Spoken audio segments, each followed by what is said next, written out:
beses nang nag-away, hanggang sa magkasakitan, di na alam ang pinagmulan.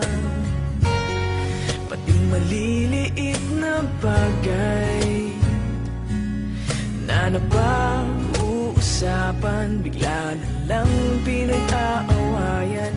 Ngunit kahit na ganito,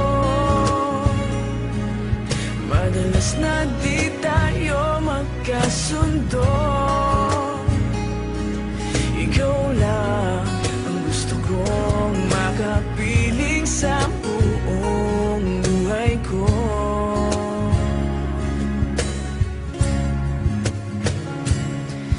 Kahit na binabato mo ako ng kung ano-ano, ikaw pa rin ang gusto ko.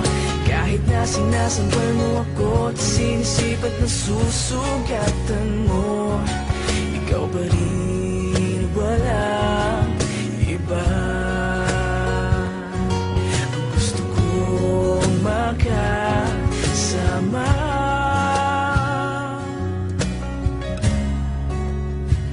Wala